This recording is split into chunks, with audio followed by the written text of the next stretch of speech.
માટે તૈયાર થઈ જાઓ।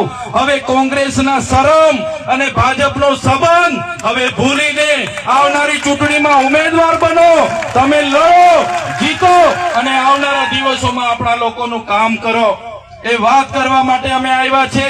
આ ભ્રષ્ટાચારી ભાજપે એમના શાસનમાં પેપરો ફૂટે છે, નકલી ભારમાળા ચાલે છે, ટોલ નાકામાં લૂંટ ચાલે છે, ત્યારે એમને હવે બદલવાની જરૂર છે। આજના મંચ પરથી સૌપ્રથમ હું કહેવા માંગુ છું, અહીંયા જેટલા પણ પોલીસ અધિકારીઓ હોય એમના માટે એકવાર જોરદાર તાળીઓ પાડી લો।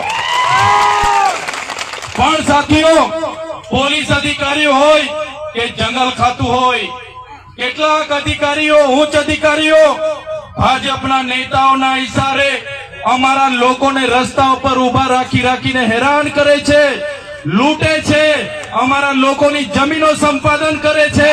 ત્યારે એવા પોલીસ અધિકારીઓને પણ કહેવા માંગુ છું, આ આદિવાસી સમાજ છે, અમને સેન્સરશો નહીં તો તમારા આવનારા દિવસોમાં પટ્ટા ઉતારતા અમને વાર નહીં લાગે। અમે અમારા ઘરમાં ધારિયા, પાલિયા, ભાલા અને તીરકામઠા એ શણગાર માટે નથી મૂક્યા। જે દિવસે અમને જરૂર પડશે લઈને રસ્તા પર ઉતરતા પણ અમને આવડે છે। અમારા આદિવાસીઓની જમીન છીનવાશે, અમારી બેટીઓ સાથે અત્યાચાર થશે, અમારા યુવાનો સાથે અત્યાચાર થશે કે જંગલ ખાતાના અધિકારીઓ અહીંયા આવીને લાઠીચાર્જ કરશે। તે દિવસે અમે તીર કામઠા, ભાલિયા, પાલા લઈને રસ્તા પર ઉતરતા અમને વાર નહીં લાગે। ત્યારે સાથીઓ, આજે આ મંચ પરથી તમને કહેવા માટે આવ્યા છે, ક્યાં સુધી લડેંગે જીતેંગે, ક્યાં સુધી જિંદાબાદ મુર્દાબાદ, ક્યાં સુધી આવેદન ને નિવેદન। હવે આપણે આ સરકારોને પૂછી લેવાનું છે, આ ભાજપની સરકારના નેતાઓને પૂછી લેવાનું છે, અમારો વિકાસ કરવા માંગો છો કે નહીં? અમારી સમાજના આગેવાનો, ઓબીસી હોય, એસટી હોય, માઇનોરિટી હોય, એમનો ઉત્થાન કરવા માંગો છો કે નહીં? અગર એ લોકો ના પાડે તો આવનારા દિવસોમાં એ લોકોને સત્તા પરથી દૂર નાખવા માટે તૈયાર થઈ જાવ તમે।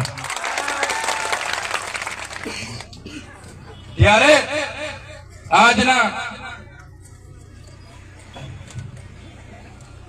આજના કાર્યક્રમમાં આજુબાજુ વિસ્તારમાંથી આવેલા વડીલો, યુવાનો, માતા બહેનો, તમે બધાએ જોયું હશે, દેશ આઝાદ થયો, લોકશાહી આવી, લોકશાહીના ઢબે આજે દેશ ચાલતો નથી।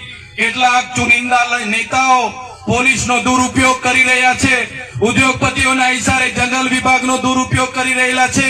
આપણે